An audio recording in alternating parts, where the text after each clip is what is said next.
If you suffer from panic attacks, then you might think that your life is going to be doomed because they'll just never end. But that's just simply not true. Keep watching this video and I'm going to explain exactly why.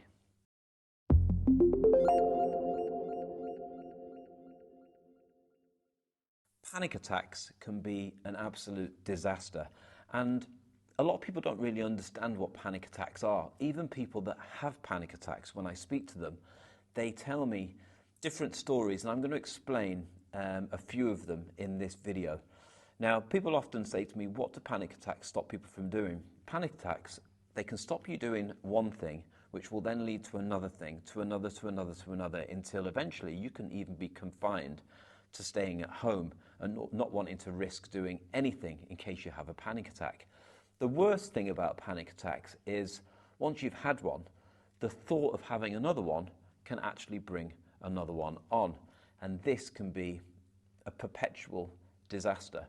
So I want to explain about panic attacks in a slightly different way than maybe you've heard before. Now, anybody that has a panic attack more than likely will have a level of anxiety that is not good. So let's say, for example, that you have lots of dials inside your subconscious mind, and the dials represent different things. So one dial could represent positivity. So if you've got someone who's really positive, you can imagine their default setting for that dial is on a 7 or an 8. So it's really high. But you can imagine somebody who suffers from panic attacks, perhaps their level of anxiety is on a 6, 7, or an 8, something like this. Now, if your level is on this number, then if something happens to you, then it's easy for that number to get really close to the danger zone, which is 10, which could bring on a panic attack. Now, the interesting thing is, if your default setting is, let's say, a 6, 7, or an 8, for example, you could be watching TV, and something could come on the TV, on the news, for example, something really scary that's happening on the other side of the world. Now, you don't realise, but that's pushed your dial up just a tiny little bit. And then somebody could ring you and give you some bad news about something that's nothing to do with you, but again, it goes up a little bit more. And then something else, something else. So you have one of those days where slowly but surely it just gets pushed up closer and closer to the danger zone. But nothing's really happening to you. But your inside feelings are just getting worse and worse and worse. And then you go and do something. So let's say, for example, you could jump in the car with a friend as a passenger, and you could be going to a park to walk some dogs. And then on the way there, something can happen. Maybe the car has to brake. Nothing too bad, but just enough to push you to that 10. Then boom, you have a panic attack. And so the next day, when you've recovered, you recover that day. But the next day, when you're thinking about it, you think, well, it must have been the car. I've never been scared of cars before. And then that's it. You have this thing about cars built into your mind, and this is the terrifying thing. But it wasn't the car. The car was just the final thing that pushed you over the limit. It could have been any of those things that happened that day in a different order. It could have been any of those things that pushed you to the 10. So you could be walking down to the local shop to get some groceries after lots of stressful things going on, and something could happen. Maybe a cat could run across your path and you sort of stop. It gives you a fright. Then you have a panic attack. So you think, oh my God, I'm scared of cats. Not at all. But then you've convinced yourself that you are. And then before you know it, you're confined to your home. And these triggers build other triggers. So you don't want to get in a car. So you don't want to think about going anywhere in a car journey. And then you don't want to think about a journey. Then you don't want to think about walking anywhere. And then before you know it, you're having a complete nightmare.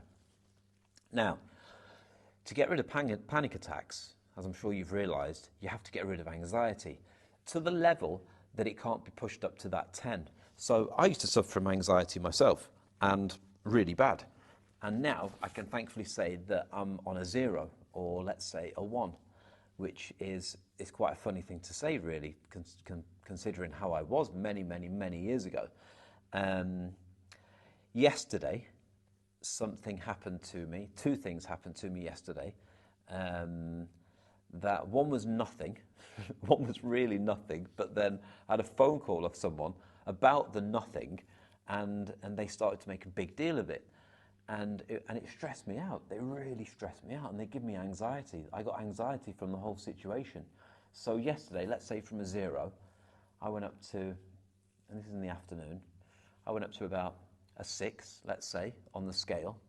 And last night I couldn't sleep properly. I did get to sleep okay in the end. I know what to do to change my mindset, obviously. And then this morning felt a lot better, and then great. It's now 2:15, and I actually feel amazing. And it's probably about 10 o'clock this morning. I had a haircut very early this morning, and then 10 o'clock I felt great, but now I feel amazing. And it's 2:20 in the afternoon. So that just shows that I went from a 0 to a 6 in one day. It was a lot of stress, but it didn't affect me in a panic attack kind of way. And today I've completely recovered. Last night I completely recovered, I guess, to get to sleep.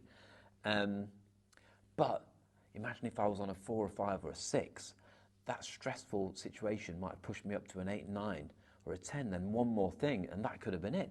So the whole idea is I'm safe because I'm so low, and that's what you need to be. All right, so if you suffer from panic attacks, you need to be out of the danger zone. So lots and lots of things can happen, but you'll still never get anywhere near a 10. And then it goes all the way back down, and you've built no triggers, you've built no problems. So the next discussion is about anxiety. Now, anxiety is, unfortunately, it's built into the subconscious mind because you put it there. When you get to the age of 30, 35, 90% of who you are is programs that are built inside your subconscious mind.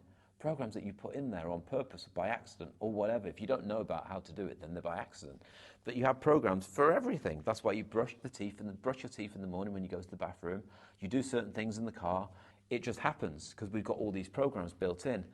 But we've also got negative programs. So if people are drinking alcohol every single day, then after a while your subconscious mind says, you must want to drink alcohol every day because you're doing it every day, so we'll just put that as a program.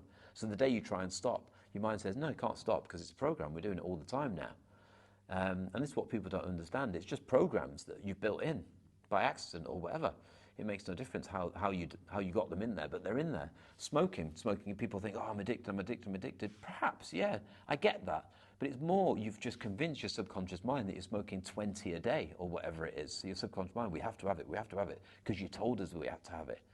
But when you tell your subconscious mind that you don't have to have it anymore and you convince it that you don't have to anymore, then you can stop all of these things. So, got on a bit of a tangent, but you get what I mean. Anxiety, you've built it in there by overthinking, over-worrying. Subconscious mind, okay, so we need to think about this, we need to over-worry about that, we need to do this, we need to do that, we need to do this. We'll build a program. Then you've got a program of anxiety. So you need to get rid of the program. So how do you get rid of these programs? This is obviously the big question that you're sitting there thinking, well, how do you change these things? And you can change any of these things.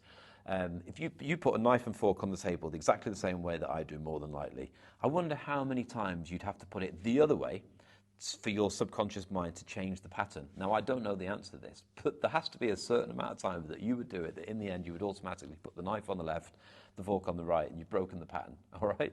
So this is the same. So you can completely change patterns by repetition, by repeating the opposite of the pattern, by not doing things at the time you would usually do them. So when it comes to negative thinking that can bring on anxiety, you change the negative thinking to positive thinking by having a list of things that are positive to refer to every time you feel yourself going down that negative slope. You can do affirmations, you can do visualizations, which are massive. They change my life. They change people's lives every single day. Visualize how you want to be. Visualize how you want it to be. And keep going till you convince your subconscious mind this is you. So there's all these things you can do for yourself. All these things I've mentioned, you should always do, regardless of what number your anxiety is on, just to keep yourself in check. You know, I go to the gym all the time because I want to be healthy.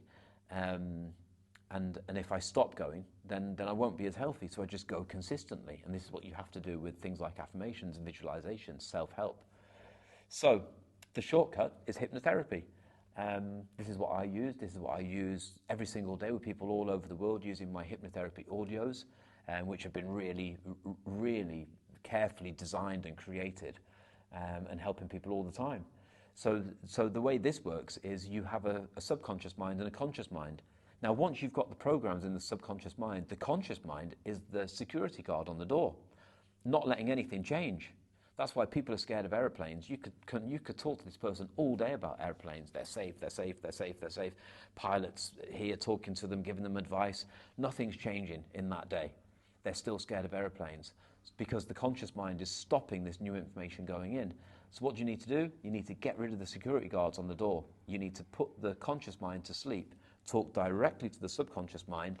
Then, with positive talk, visualizations and suggestions, you can change the way people feel about things. So all those things that happened in the past, you can get rid of them. You can change them. You can make them feel that they don't bother you anymore. And the way you see the future perfectly. It's going to be amazing. And that's it. It's gone. It's as simple as that. And I know I say this and you're probably sitting there thinking, yeah, but I've had it for years. It makes no difference.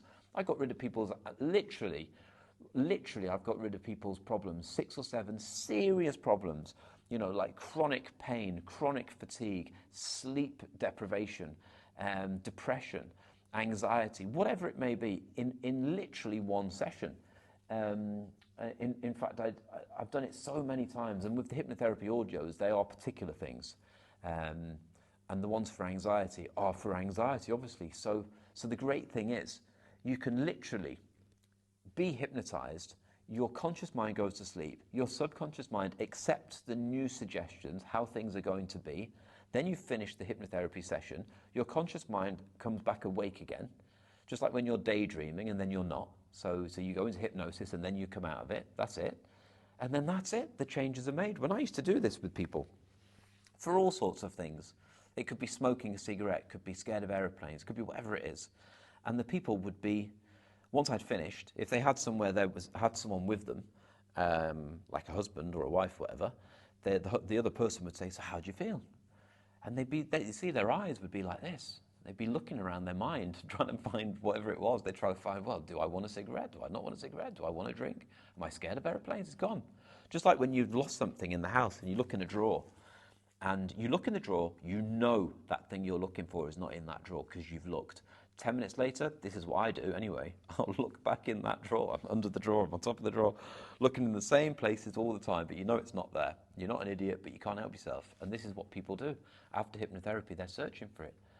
And they're worried that they might bring it back because they're searching for it. It's gone. It's not in that drawer. It's not in that subconscious mind. It's gone.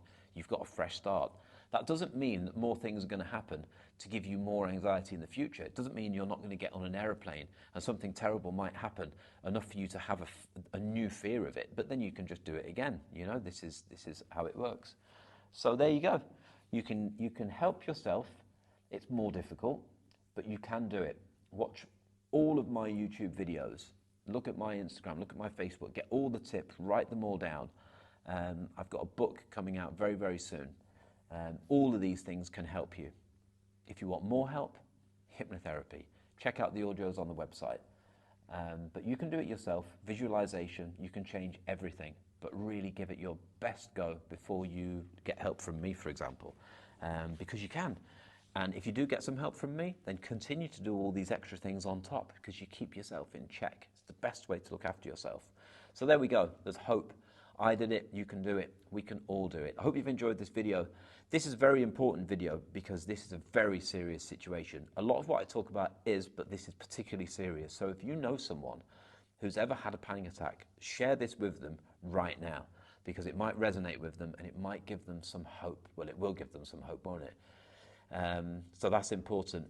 Share it, subscribe. I hope you've enjoyed the video. I know I've been rambling. I don't even know how long I've been rambling for, but there we go. That's what I do. So have a great day wherever you are, and I will see you in the next video.